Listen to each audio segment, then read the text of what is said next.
Welcome to SuperTalk, the podcast that scratches your superhero itch.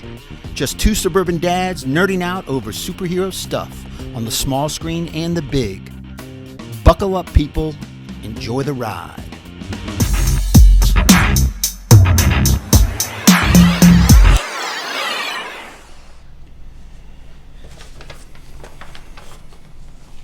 I think we're cooking with oil. Cooking oil? Cooking with oil. Love it. Welcome, YouTube. Episode 31. Thanks for joining us. We're back in the New York groove. You ready, Professor? Let's do it. In 3, 2. Welcome to SuperTalk, the weekly podcast dedicated to news and reviews of comic book media on the big and small screen. This is episode number 31. I'm your host, Brian Professor Pettis, and with me, as always, is my illustrious co-host, Titanium Tony Estrella. Titanium. Yellow! Professor, take us to school. How are you? It's great. Big trip you just got back from, huh? Yes. You want to give us a little summary of what you saw? It's been a week at the House of the Mouse down in Disney World. No lawsuits? You didn't sue anybody, did you?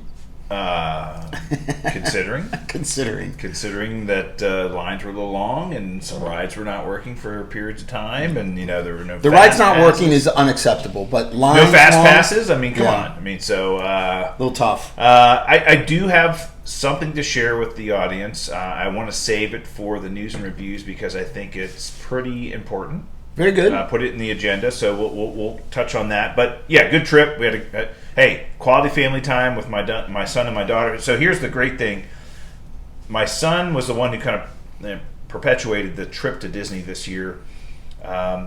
He told us, he's like, I haven't been to the Disney park since I was like 5 years old. I'm like, what are you talking about? How's that possible? And we go back and look, and yeah, we've done a cruise here and there or whatever. We've been to Universal Studios. We haven't been to Disney since he was 5. And we're like, oh my God. So I got to re-experience the Disney parks through his eyes for the first time. And it was so rewarding to see how much he didn't remember. And he was experiencing it for the first time because he was so small the first time he went. I mean, my daughter and I went to Disney last year and got to see all the really cool stuff. And so this was like, hey, it's a redo for us. But for my son to have not remembered almost all of it, it was awesome. Yeah. Because he was so little. Now he's older. He can enjoy a lot more, too. Yeah. And I mentioned to him, I said, Charlie, I said, I've seen you smile more in the last couple of days than I've seen you smile in the last couple of months. He goes, it's hard not to be happy here. Yeah. And that's it. I mean, it's hard to be. They call it the happiest place on earth. It's for a reason. Right. Yeah, so we had a great time and good quality. My daughter went back to college this weekend, so hey, it was a good way to spend her last week at home. So I'm really that's awesome. Excited. Yeah. Yeah, UT. Here she comes. Oh boy. Oh yeah, I know. I'm dropping one off at JMU soon. My oldest daughter Isabella at JMU, and then my middle son Michael at VCU this weekend. So yeah, college drop off time, right? Because it's going to be nuts. We're old. I know. Well, first, before we get started, we got a lot of people to thank this week. So first, I want to thank Studio GG Studios, home of the man band Corn on the Cob, our first sponsor, our best sponsor. Absolutely. We wouldn't be here if it weren't for them. They're continuing to do everything they can to help promote the show. We just ask that you go to their YouTube page, go to their website, check them out, give them a like, give them a subscribe, give them some support because they support us. Absolutely. They're huge supporters. And a matter of fact, I got a tour of Studio GG Studios and was actually in one of the, I was in Studio GG Studios. The vibe is unbelievable. And actually they did some filming there, and I'm in the new video, Sensitive Timmy. That's the new hit coming out. New video, Sensitive Timmy. So you heard it here first. Yep. You're going to see Titanium in the video for their new hit, Sensitive Timmy. Yep. Heard it here first. You heard it here first. It might be the YouTube only place exclusive, right? Yeah, the only thank place you, Studio G. We really appreciate that. And of course, our other sponsor, BSB, bsbswag.com. That's how you find them. Lifestyle brand. Awesome. If they can make an idiot like me look good, I mean, look at this hat. It's awesome. Even I can look good wearing their Gorgeous. stuff. Absolutely gorgeous. Big fat idiots like myself can look better wearing BSB swag. You can too. Go check them out. They've got T-shirts, they've got hats. Shirts are so comfortable, and the hats are money. And literally, I have not yet worn something that BSB makes, and somebody hasn't asked me, where did you get that hat? Right. Where's that from? It's like a magnet, isn't it? Yeah. Everybody that I run into when I'm wearing this hat says, that's a really cool hat. Where'd you get it? I say, go check out bsbswag.com. Absolutely. Yeah, that's it. And we got a new sponsor this week. We're really excited. Isn't that something? A new sponsor. These guys are great. Let's do it. Goodr. Goodr. Goodr.com. Sunglasses. It's these runners decided to make this company, and a buddy of mine knows one of the owners, and he's the top designer and product manager there. His name's Mike Mountain. And he loves my boy, and he sent my boy a package of goodies, and he sent some stuff for the professor and I. Look at these up front here on YouTube. You can see these glasses. Let's start this off. Sure. So this was a guy who was a runner. He was wearing, your typical sports sunglasses. Yeah, his name's Stephen Leese. Running, and they're falling down his face. They're slipping off his nose, and he's like, this is ridiculous. Yeah. I spent $200 on a pair of sports sunglasses. And I look ridiculous. I look like a dork. I look like a dork, and they're falling off my face. Right. He says, I'm going to start a sunglasses company, and I'm going to make good, affordable sunglasses that stay on your face. That's it. Boom. Stylish. Number one. Yep. So he starts this brand, and he created these great... And if you have... look, again, I'll use the same thing I said with BSB. Outstanding. They make an idiot like me look pretty good. They're good sunglasses. So yeah. Polarized, high-quality sunglasses. Yeah. And I asked you right before we started the show, so what does a pair of sunglasses like these cost? And you said... $25. And I was like, get out of town. That's right. Shut the front door. Absolutely. $25. $25. And Mike Mountain says they're not going to go. They're not moving off that price. High quality, yep. Polarized sunglasses for $25. $25. And here's what it tells you guys. What you're paying when you go to those big name brand stores and get the big name brand sunglasses for $200, you're paying way more than they're worth. Goodr are going to make the exact same quality sunglasses at a reasonable price. Yeah. And oh, by the way, they've got a DC merchandise license. They sure do. And so these sunglasses that they sent us, those are the Jokers. We got Batman. We got Joker, Wonder Woman. Batman, Wonder Woman. We got a DC license on these things. So guys, go check them out. Yeah. Goodr, GOODR.com. Yeah. We're gonna have a link in the show notes. Please go check them out. $25. They've got a bunch of different styles, bunch of different colors. Go check them out. Awesome stuff. Thank you, Mike. Thank you, Zia. Appreciate it. Let me put back the regular glasses so I can read what the hell I'm doing. Yeah, busy show. Oh, by the way, our patrons mailed out some surprises, and we've been getting some feedback. They got the packages, so we bought them some nice swag. We got them some nice swag. So. As we said, patreon.com/supertalk. That's how you, the listener, can support the show directly. It only costs you $1 an episode. It's really cheap. All you sign up, you become a patron, and we're going to charge you $1 every time we release an episode. It's not that much. Those patrons who are supporting the show, we announced a big giveaway last week. Titanium sent off a big care package to those individuals, and you know what? We'll say it right here. Thank you, guys. Yeah. You've been our biggest supporters from day one. Thank you. And we really appreciate it. Yeah, jump in, jump out. If you can't afford it or something happens where you want to pull out for a little bit, then do it, Yeah, at patreon.com/supertalk. You can support us directly. All right, well, let's get into episode 31. New sponsors aside, we got some stuff to talk about this week. Yeah, we do. You and I both watched Suicide Squad this past weekend. Released to HBO Max and in theaters Thursday evening. So came out in the theaters Thursday evening. And, really great of HBO. They came out and it was on HBO Max, I think like 9 o'clock p.m. or something like that on Thursday evening, East Coast time, which is crazy. Unheard of. Yeah. I was able to download the movie and watch it on the airplane over the weekend. You were able to watch it last night. Yeah. So we got to see the movie. What'd you think? I really liked it. I thought it was... First of all, it's way better than the first one, and everybody knew that. The reviews for it have been absolutely outstanding. And I went into it without watching any of the added clips that they released right this week or the week prior. I also kind of stayed away from a lot of social media to give me hints about what it was, especially since I watched it Sunday and it was released Thursday night. There was a lot of spoilers online. I was able to stay away from all of that, and I was pleasantly surprised. I didn't think it was going to open the way it did. I thought it was great. I thought it's very funny. A couple of characters stole the show, as usual. And some of them you didn't expect were, the spoiler. Here's a spoiler warning in case you haven't seen it. Spoiler warning, I'm just warning you. Some of them get kind of hammered out pretty quickly, and some of them I didn't expect. But it's good. I thought it was great and very funny. Yeah, and I think we know that, I believe the media got access to this movie a couple weeks early. They've been talking about how much they liked it, how much they enjoyed it.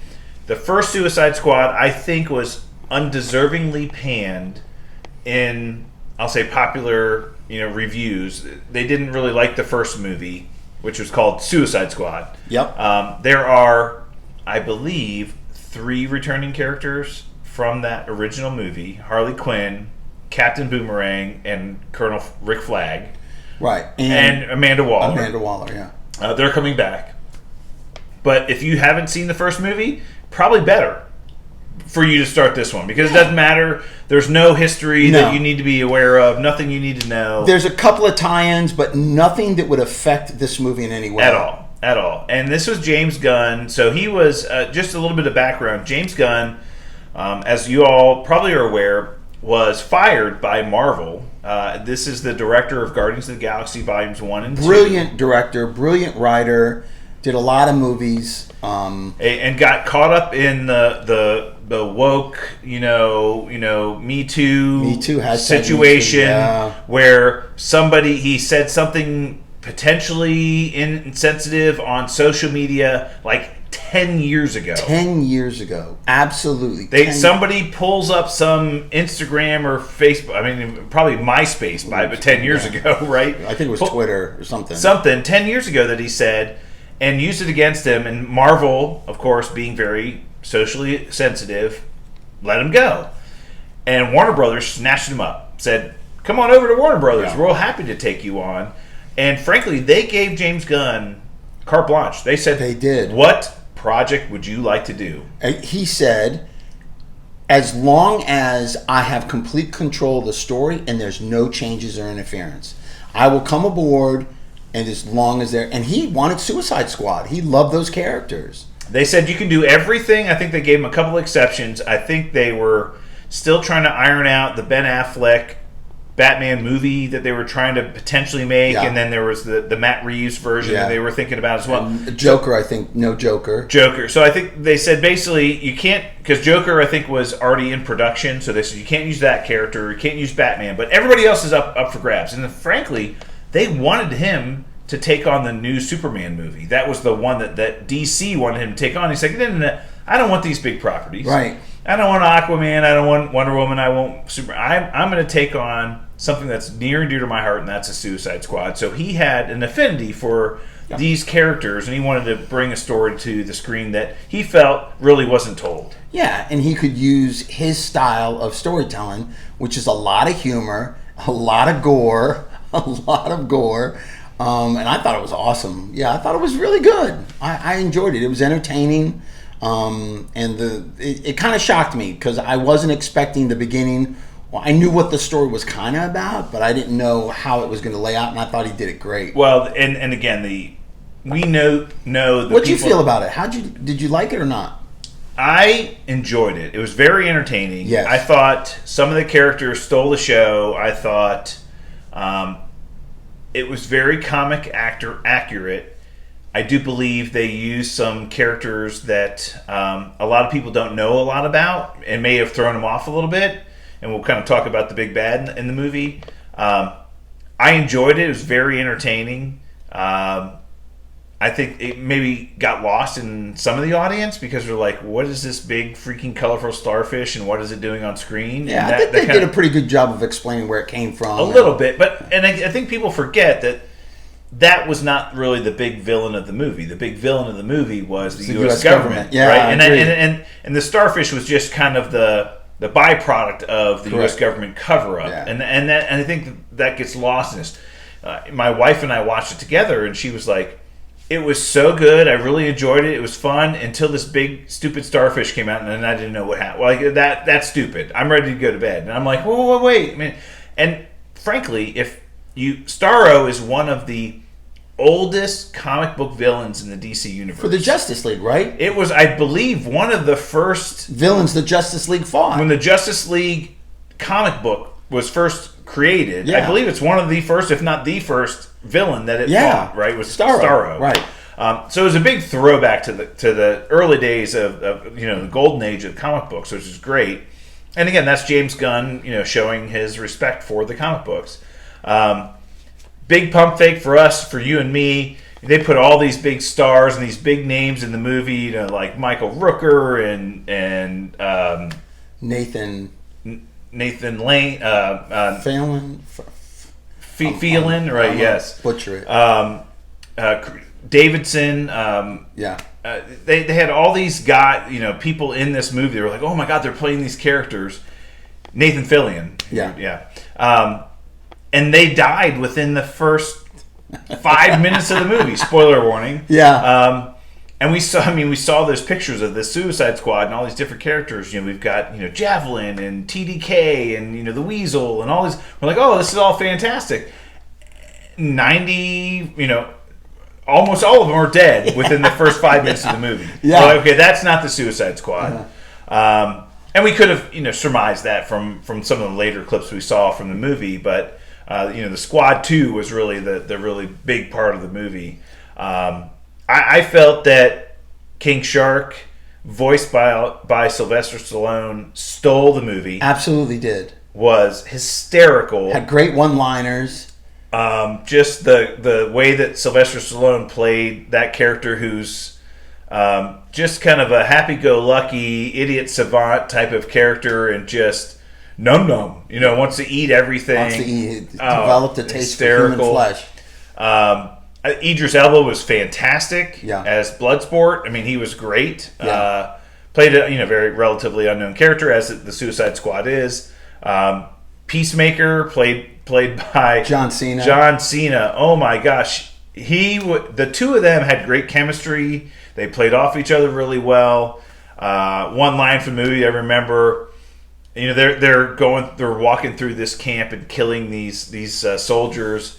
And John Cena shoots one, and Idris Elba says, non-lethal, you lose. He goes, exploding bullets, boom. And the guy blows up, and he says, nobody likes to show off. And he goes, yes, they do when their shit they're showing is bad as fuck, He's like, damn it, he's right. So the chemistry between them was great. It was. The competition that they had on how to kill people. That was awesome. So, I think the main cast was really well cast. Yeah. And I think they played off each other very well. The dialogue they had between them was great. Storyline was fine. I didn't have a big time problem with it. I can see where people had a problem with the giant fluorescent starfish, but I think it played well. I think that's crazy. Where people got a little lost, was when the Thinker came into play, and to find out there's this super secret, experimental and lab giant starfish thing, but again, they're celebrating. The rat catcher ends up becoming a big hero to some extent. Of Ratcatcher 2, right? Ratcatcher 2, the daughter. A couple of really big cameos in this too. And this is not unlike James Gunn. This is what he does. His brother's been in every movie he's ever made. He played a couple characters in this one too. But Taika Waititi, director of all the Thor movies, or the recent director of the Thor movies, had made a cameo. Was Ratcatcher 2's was Ratcatcher 1, the original Ratcatcher. Played Ratcatcher 2's taught his daughter how to control the rats. Right, made a big cameo in the movie. Yeah, that was cool. That was cool. And we also saw Pom Clemente, who's plays what's her name? Mantis in Guardians of the Galaxy. She made a cameo on screen, as well as an exotic dancer in the Gentleman's Club, which is kind of funny. And I think you can tell he definitely keeps a group of actors that he likes working with very close, and he gives them little bits and pieces. And heck, Sylvester Stallone was in Guardians of the Galaxy too, so that's one of the reasons. Michael Rooker, obviously, this is. He's got a group that he likes to work with, and he likes to give them, he likes to give them the job of being in this movie. I mean, his brother played actually two characters. His brother played he was in the prisoner as Calendar Man, and then he played the Weasel, right?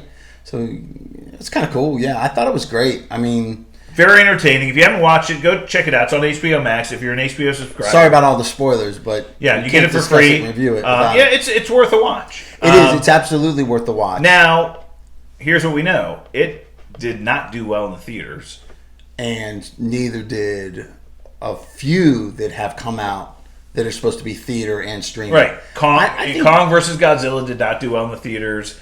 Mortal Kombat did not do well in the theaters. And I think that this did somewhere in the neighborhood of like under $40 million for the weekend, which is almost unheard of for a theater release. That being said, this is basically free for anybody who's an HBO subscriber, which is a large portion of the audience out there. Absolutely. I mean, and it speaks volumes that this method or this doesn't work for theaters, at least. No. Streaming and theaters doesn't work. They don't like it. No, especially going into the fall where people are having colds, the COVID, the variant. What I would like to see going forward, and look, we are taking advantage of the announcement that Warner Brothers made in the beginning of the year. They said, we have no idea what's going to happen with the pandemic. We don't even know if theaters are going to reopen at all. Right. We've got a slate of movies that we've invested money in. We're going to try to recoup some of that if it's through subscriptions to HBO, and we're going to do that. So they said, we're releasing every movie we've had on our slate this year to HBO Max for free. You can go see it in the theaters if you want, but it'll be on HBO Max. And they made the decision way early, and they're paying the price for that. So that being said, what I would like to see going forward, even studios that decide to do this, is give the theater a week or two of exclusivity. Agreed. So Absolutely. here's agreed. the thing: if Suicide Squad came out this weekend, and we said, okay, it'll be out this weekend in the theaters, and it'll be on HBO Max in 2 weeks, you and I would buy tickets to go see it in the theater. Yeah, I wouldn't have streamed it on HBO Max. You're right. We would. The choice we have is go see it in the theaters now, or wait 2 or 3 weeks and see it on HBO Max for free. Right. I'd rather see it now than see it for free. See, Right. that's the balance that you and I would have. Now, and there's some people that say, screw it, I'll just wait till it comes out on HBO Max. Okay, Right. well, but for the big hardcore fans, we would have paid to see this movie in the theater. We would have. Yeah, like Black Widow. I saw it in the theater. I paid money to see it in the theater. I wanted to see it on the big screen.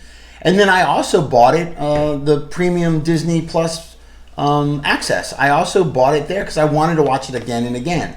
Now, what they're missing is that in the theater, watching it again and again. Because some people like to go see it more than once, and if it's only available in theaters, that's their choice. And some people like to go see it with friends. Here's a great concept. You buy a theater ticket, you get the Premier Access token. That's great. That's a great idea. So I go buy a $15 ticket to go see it in digital, Dolby, or whatever on the movie theater, and my ticket gives me the ability to now watch it on Disney Plus. I've got a code that I can use, and it's only a one-time use, so only I can use that. But me buying a movie theater ticket gives me the rights to go now see it again at home if I want to. Right. You don't own it no, but you can see it one time online. Sure. So it allows you. That's a great idea. And if you want to purchase it online, you want to if Kevin Feige listening, Disney, Marvel, you need a resume, give me a call. Yeah. But yeah, we can make that work. I just think, I do think theaters need some level of exclusivity. And we're seeing some studios taking a stance and saying that we're not going to release movies unless it's theater first. The window between, the way that it used to work pre-COVID was theater for, I believe it was 6 weeks. And then it went to the secondary theaters, which was kind of like the lower budget theaters, the dollar theaters, they would get it. But then there was some, maybe pre-digital access to that. If you had premium subscriptions, you can get to it. But then there was a period of, well, then they released the Blu-ray. It was gone, right? Yeah. Then it was like, hey, buy the Blu-ray. Right. Now it's pay-per-view. Now it's available on for free or wherever, right? And there was a period of time where it would be 6 months before you saw something. Sometimes more than that. Yeah, 9 months maybe. Long time. Does that window shorten? Probably. I would hope so. Right. To fix this issue, I would hope so. But I think there is some period of theater exclusivity that has to happen, and we know that some theaters are going to maintain that going forward, and we'll talk about that in some of the news of the week here. As a matter of fact, I think it's the next item on our list here. Let's kind of move. Anything else on the Suicide Squad before we move on? I really liked it. I hope he does another one. Like, I hope they do another. They left it open to do another one. Well, we know we're going to get. He's already doing the Peacemaker. There's 8 episodes of Peacemaker. Coming in January. It's going to be on HBO Max. It's a Peacemaker series. He did 8 episodes. He directed 5 of them himself. And the end credit scene kind of set that of the up. movie. Yeah, they showed that they found Peacemaker in the rubble. He was alive, and now he's the problem of these 2 people that. And he's going to work for Amanda Waller. Right. Right, exactly. I can't wait for that because he's such a great. John Cena did awesome. Yes, and that was one of the reasons why they greenlit a Peacemaker series, is because they were like, John Cena is awesome, deserves it. Oh, he was hilarious. By the way, 3rd professional wrestler now in the comic book movie or series that's now become majorly successful because of their professional wrestling career, right? So we had The Rock. We got The Rock. We got Dave Bautista. And now John Cena. Right. That's awesome. Yeah. So he did great. He was fantastic in this movie. He was my second favorite. It was King Shark, Peacemaker, Harley Quinn, which, by the way, totally redeemed my feeling for that whole character. Harley Quinn? Oh, yeah. Yeah, and again, we love Margot Robbie. She's awesome. Amazing. She's a smoke show. Right, amazing. But Birds of Prey was a pretty weak movie. It was very weak, and I felt like that character wasn't... Deserved more. It deserved more, and it just kind of fell flat for me. I wasn't interested in the character anymore. And James Gunn and Margot Robbie showed how badass that reinvigorated. Yeah, she was a badass when she was in the Javelin killing all those soldiers. Oh, that was insane! Awesome. That was whole great. Scene of her breaking out of the state building or whatever it was awesome. Oh, that was yeah worth the price of admission. That's for sure. All right, well, let's move on to the next topic. We did get a new trailer last Monday, so a week ago from today. Sony did drop a full Let There Be Carnage trailer. We've got some really cool scenes, specifically Eddie Brock fighting Carnage. And Venom, pushing back, saying, "Oh, it's a red one? No, I'm not doing this." And he's like, "Oh shit, it's a red one." And then he disappears. He's like, "Oh, what do you mean?" "Oh no, it's a red one. No, I'm not coming out." And he said something like, "Okay, I'll let you eat anyone." Anyone, right? Exactly. Okay. So we got some really good behind-the-scenes footage of that, a little more of Carnage and how they're going to be portraying that character. Cletus Cassidy, we got some more of that as well. But one thing we did not get with that trailer was a release date. And that's a big tell from my perspective of what's going on in the industry right now. So in that trailer, typically at the end of a big-time trailer like that, there'll be like, in theaters, October 11th. Yep. Or in theaters, October 17th. They'll give us a date of when it's coming to theaters. What it said is like in Shang-Chi. Right. Shang-Chi. September 3rd. September 3rd. They keep saying that. Right. But what they did with the Let There Be Carnage trailer was in theaters this fall. Yeah. And that's all they said at the end of this big time trailer, which tells me a lot. It tells me a couple things. One, Sony, who is one of those theaters who has been very adamant about, we are not releasing anything unless it's in the theaters. Mm-hmm. They've already pushed back Morbius. Now it's going to be probably 2 years from when it was supposed to come out. Yeah. When it comes out next spring. This movie was set to be released last March. It was one of the last movies to be canceled because of COVID. It was set to be released March of 2020. It has now been pushed back till March of 2022. So a 2-year delay for the Morbius movie. Crazy. They're sitting on that. Yeah. Okay? Carnage, or Venom 2, Let There Be Carnage, slated for this fall. If the pandemic picks up again, if theaters start closing, if people are now mask mandates or people keeping people away from theaters, Sony may say, you know what, we're going to take a little delay. And I have a feeling, unfortunately, this is why we have not yet gotten the Spider-Man No Way Home trailer. Agreed. And this is why we are really tenuous about that movie being released around the Christmas time. Not good news, people. What we're saying is that we're getting whiffs, and we have a gut feeling that some of these movies might be pushed back or might be delayed until the spring or other things. Sony has been very clear that they're planning to release movies in theaters only. They are not going. They do not have their own online streaming service, and they're not going to give that revenue to someone else. And they're not going to drop it on Disney Plus, and they're not going. They're not going to come up with some other deal somewhere else. So they have no way to release these movies unless it's in theaters, and they're not going to do that until they can recoup the money that they want. Yeah. So, listen, people, I'm looking forward to Spider-Man: No Way Home coming out. A week before Christmas this year. I hope we get it. I hope it happens. Venom, I do believe right now is scheduled sometime, and I think the theory is sometimes mid-October. Mm-hmm. But don't be surprised if they push that back weeks, maybe a month. And if they push that movie back beyond the Spider-Man No Way Home movie, it will push everything else back. I mean, this could have some repercussions. So people... Is Venom 2 canon for the MCU? Good question. Right? And that's... So... I haven't heard. That's the problem that I think Marvel and Sony are marching in a line right now where they are integrating the Spider-Verse and the MCU. Yeah. Some way, somehow. Agree. And absolutely. They can't afford to push one movie back and not all of them at this point in time. It's a trickle effect. I'm going to tell you, if Sony, and I believe Sony's going to make the big call here, if Sony decides to push back Spider-Man No Way Home from December, we may see Marvel now push back things next year because there's no reason for them to do Doctor Strange and the Multiverse of Madness in March if Sony's not going to release it in December. Yeah.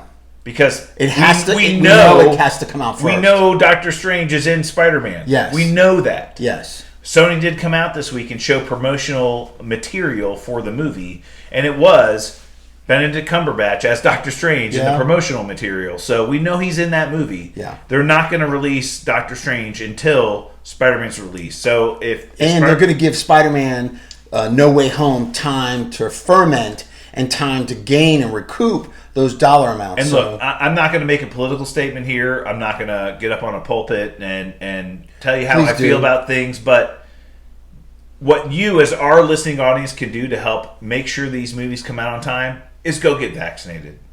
That's all I'm going to say. Is people continuing to test positive for this virus and these new Delta strains of this virus are now making life difficult for those who have chosen to become vaccinated and try to make everybody else safe. And look, I know that you have the right to do whatever you want, but what you can do to help make sure these movies come out on time is get vaccinated. The more people get vaccinated, the more likely these movies come out on time. That's all I'm going to say. Okay. Thanks for the support. Okay. Yeah, I'm about as political as an ant, so right. I'm not. And I don't think it's a political statement. So that's my point. Is I know that happening could help these movies come out on time. Yeah. All right, well, I do want to talk about what is going on at Disney World. As I mentioned, I was there last week, and, very strange. One of the parks was under a massive amount of construction, and that was Epcot. And yeah, I told you that. When I went there for spring break, I was like, man, there was a lot going on at Epcot. Like a lot of boarded up walkways. It is amazing how much crap is boarded up. You can't walk in certain places. Everything's all boarded up. Section, like it's over there by Mission Mars, that whole area there is just boarded up. Like they're doing something massive. So they had two buildings that were completely inaccessible any longer, which I think it's the Wonders of Energy and the Mysteries of Nature were like these two buildings that they had over there. Those scream upgrade. Well, they were boarded up and inaccessible, completely gone. Now, what I will tell you is the Wonders of Energy building is now going to be the Guardians of the Galaxy Mission Rewind roller coaster. It is in progress, being built as we speak right now, making major progress. It is going to be the world's largest indoor roller coaster. Really? It is completely 100% indoors. Wow. So it's going to be all inside. It is the largest and longest indoor roller coaster. The technology they're using on this roller coaster, you won't believe this. The car can move 360 degrees in spite of where it is on the track. So imagine right now a roller coaster is on a track and that car kind of goes where the track is going. Right. The car is going to be sitting on top of a 360 degree pivot. So the coaster itself can be going this direction, but the car can rotate 360 degrees. Oh my God. As the car's going this direction, it can go this way. So one of the big features of this roller coaster is it's the first, I think one of the first roller coasters that's actually going to launch them backwards. So you're going to get on this roller coaster backwards, and it's going to shoot you backwards like you're going back in time. Oh, I see. And then Clever. as the roller coaster is going along, it can turn the coaster. So now, say you and I are in a cart here. Somebody else can be in a cart right next to us looking at this direction, but the coaster's going this way. Right. It's crazy. And they've shown some test footage of how it's riding around the track. It's indoor, huh? Indoor. Wow. 100% indoor. So that building is now going to be 100% that ride. Uh-huh. So again, we've talked about this in previous episodes. Disney is restricted on what Marvel characters it can use in its parks. Guardians of the Galaxy is not one of those. Correct. And so they're building an entire building dedicated to the Guardians of the Galaxy Mission Rewind ride. It is going to be technology of the first of its kind on an indoor roller coaster, 360-degree rotating cars. Cool. It's going to be amazing. Yeah. So that was, made huge, no signage about Guardians of the Galaxy or anything, but I think that's coming soon. And supposedly the building right next door is going to be called Play Disney, where it's going to be a complete 100% interactive experience for the park goers to kind of interact with different characters, and it's something that they're putting together there, kind of a 3D virtual experience that they're going to be able to walk through and do some stuff over there. But pretty exciting stuff. I'm saying from a Marvel perspective, to finally get something in Disney World that's Marvel based, that's huge. And you always have to go to Universal for any of that. Right. I was really excited. And even that stuff is kind of old and outdated, Right. They need to upgrade a lot of that stuff. Right. So I wanted to kind of update everybody on that. Again, there was and I showed Titanium a picture of there is a shop in Disney Springs called the Superhero Store, and you can buy some Marvel stuff down there. Pretty cool. As a matter of fact, they had these Mickey Mouse ears that were Loki horns on the front of them, and we saw people wearing them. We're like, where do you get those? And they're like, well, they're in the Superhero Store in Disney Springs, but they sell out every time. Every time they come out, they're gone. They're gone. Yeah, so they're a big sellout. I like your shirt. That's cool. That's the got the what if shirt was at the store. Yeah, so awesome. Yeah, really good stuff going on at Disney. I think really cool. So, all right, other news.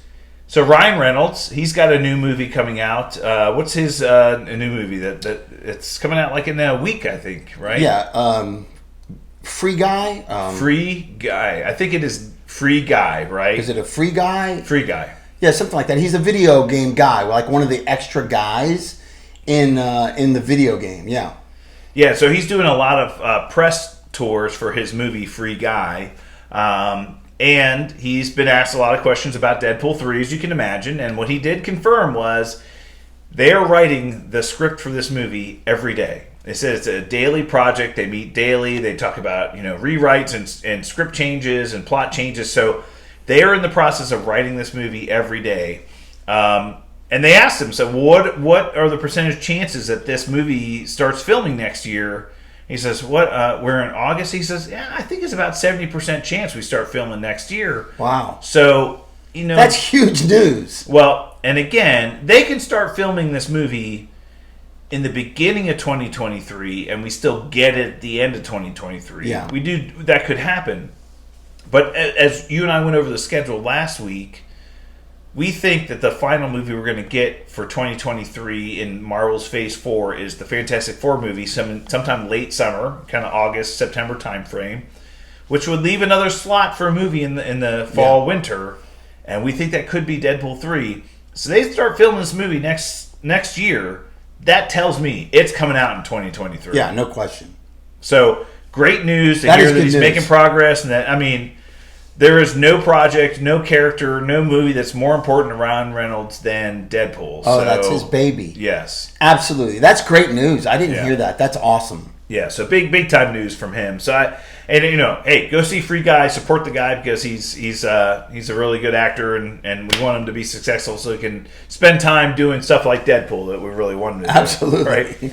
Then you saw some behind the scenes. You sent me some behind the scenes photos from Thor: Love and Thunder of Christian Bale, right? Yeah, as Gore the God Butcher in Thor: Love and Thunder, he looks amazing.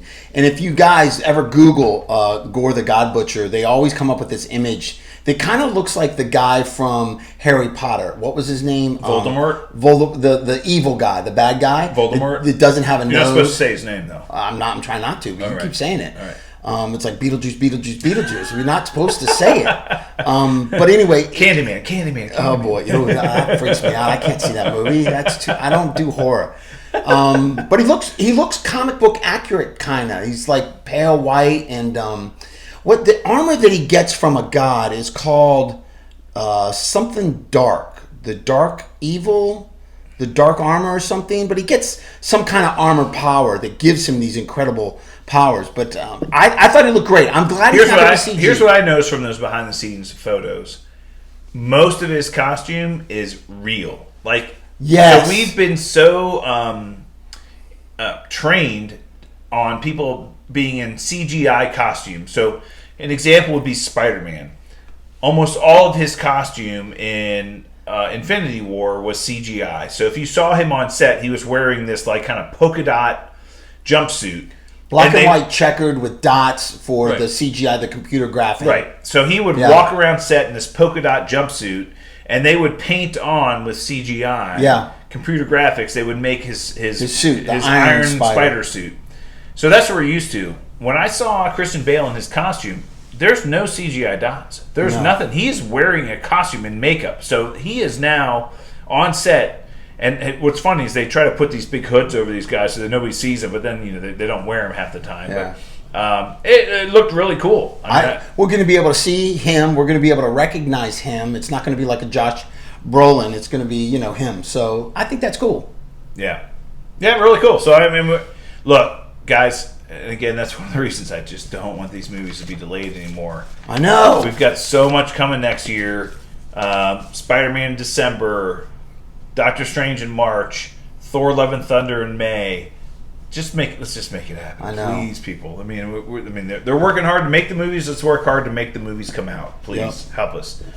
All right. Well, our topic of the week this week, I did want to give the audience a primer on the What If series.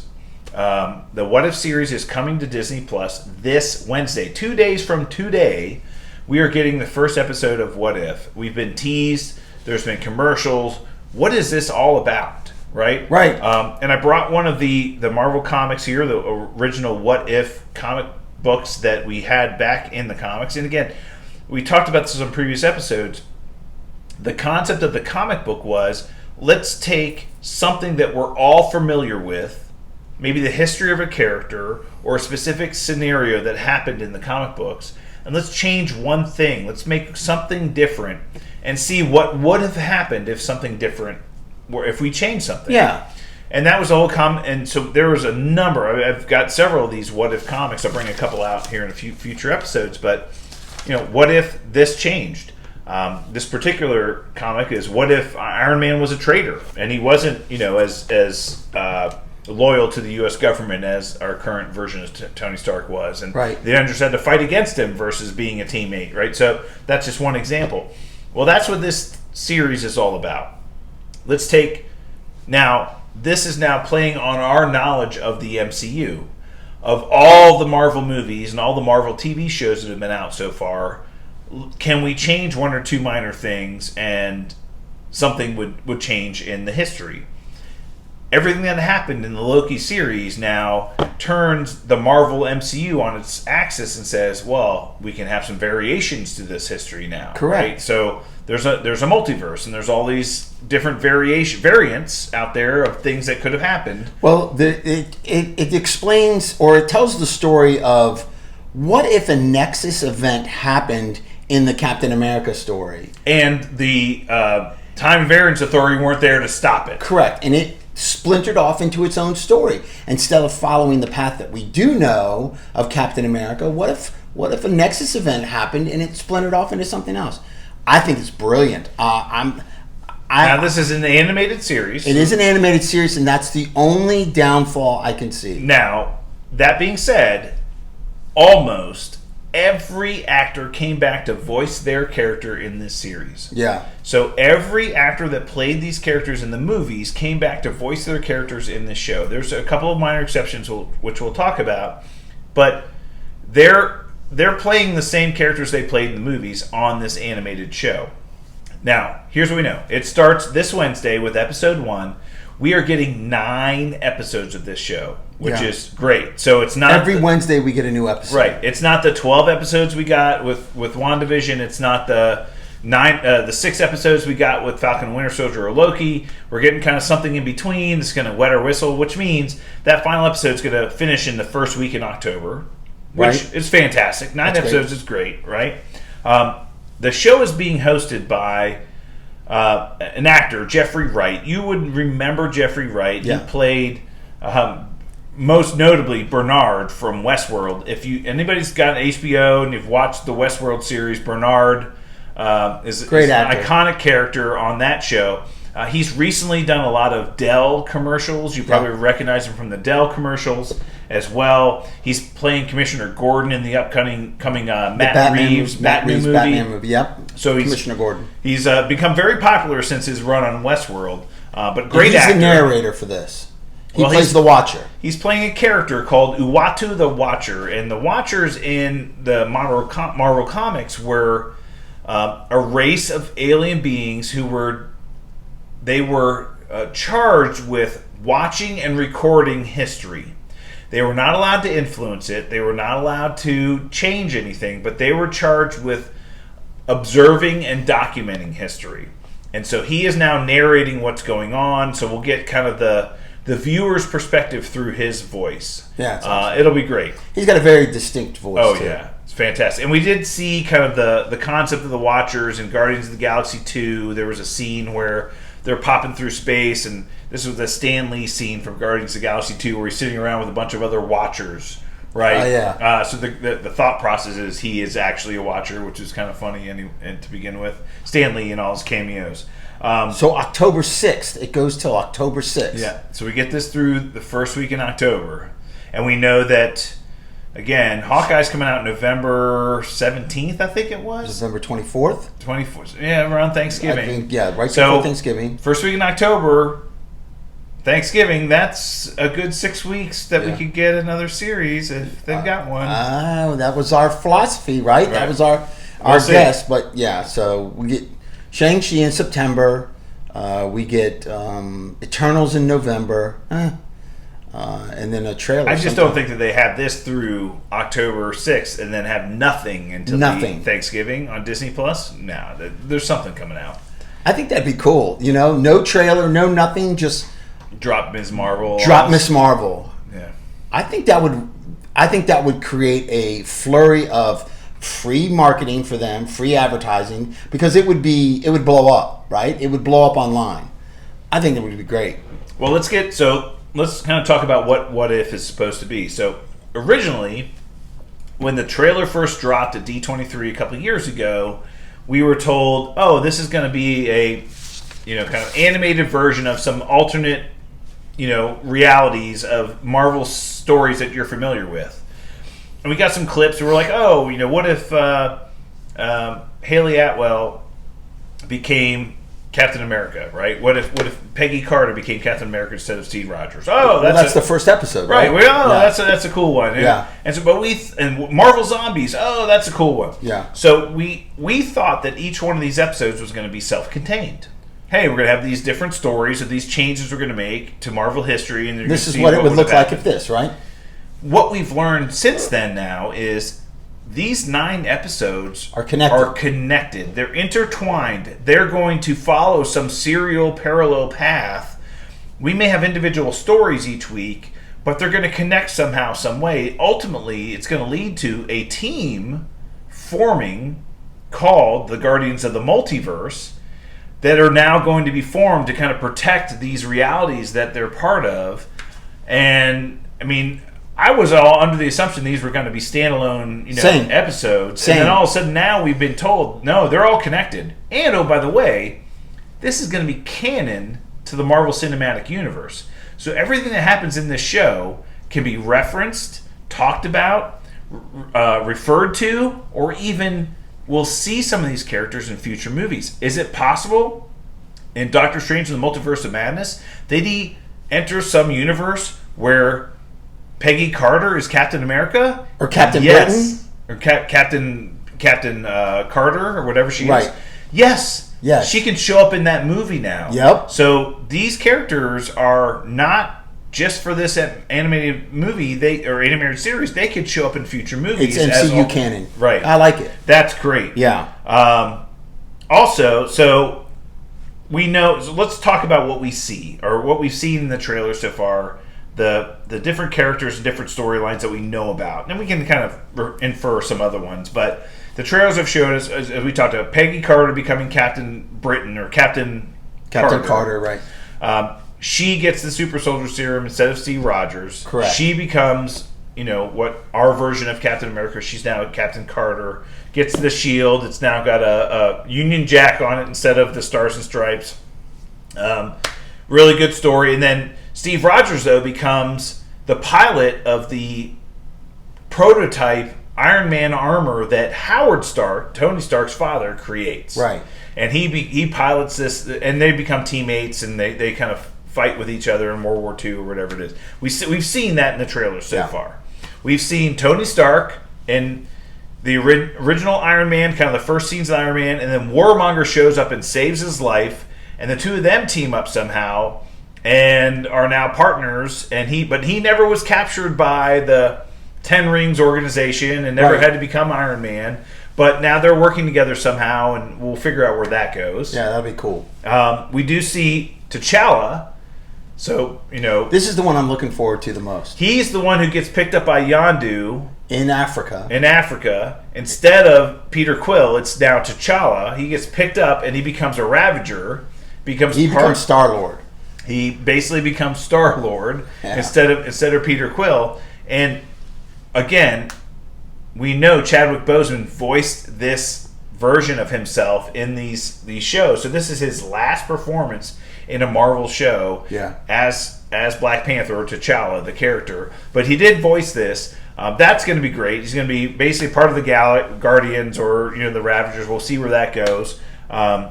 We know there's a dark version of Doctor Strange. Yeah. So this is Stephen Strange kind of starts messing with dark magic, and we'll see where this goes. But we know that he becomes kind of a more angry, dark version of. And they fight each other, right? And he fights another version of himself. Yeah, we see that in the trailers.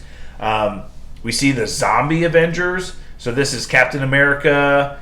We see the Winter Soldier fighting against a zombie version of Captain America. We see a zombie version of Iron Man. So that happens at some point in time in these shows. So that we see that. And we see what we were calling the frat boy Thor. So this is a version of Thor who was never sent back to Earth, and the hammer was taken from him, but he was like the party, hey, everybody's happy and let's just drink and have a good time, party Thor. We know that's coming, and that's Chris Hemsworth is voicing that as well. Hey, you know what? 9 episodes, so much is going to happen. It's going to be great. And I can't. We're going to have content. We're going to have content for the next 9. We'll review them. Absolutely, we're going to review them and break them down. I can't wait. I think it's going to be awesome. I'm a little weary of the animation, and I think it looks cool, but I hope the stories are compelling. If the stories are compelling, I don't care about the animation. It was like Invincible. The story was so good in Invincible, I didn't care that much about the animation. Here's the deal, Titanium. With the COVID pandemic, as it was shutting down studios and shutting down production on some of these movies and TV shows that we wanted to see, animated series were not flourished. Yeah, because you can have animators working all the time, and they can sit separate in their locations. office, and nobody's bothering them. And you have voice actors come in an isolated studio and do their voiceovers. look, we were very lucky. Like you said, Invincible was fantastic. I think this is going to be really good. We know other series like Young Justice and everything else, they're all coming out. Yeah. Heck, both my kids are just like big time anime fans, and all those anime series are still churning out those new episodes. And frankly, look, if we can't get live action, I'd rather have good characters and good stories with animation if we're not going to get live action, than nothing. I'm excited to see it. Yeah. Wednesday. Yeah, it'll be great. Wednesday. So we'll be reviewing that next weekend. So keep an ear out for that one. Any questions this week? No questions. Let's ring the bell. Professor, the school is over. All right. Well, that's it for us this week. We'll be back next week for more Super Talk. To get in touch with us on social media, hit us up via email, supertalkpodcast@outlook.com, or at supertalkpod on Twitter. Until then, stay super, everyone. And we're out. Yes, sir. Nice. I'm gonna put these freaking goodr glasses on because they're good. The lenses are great, man. The lenses are great. Corner Cod here. Studio G Studio Live.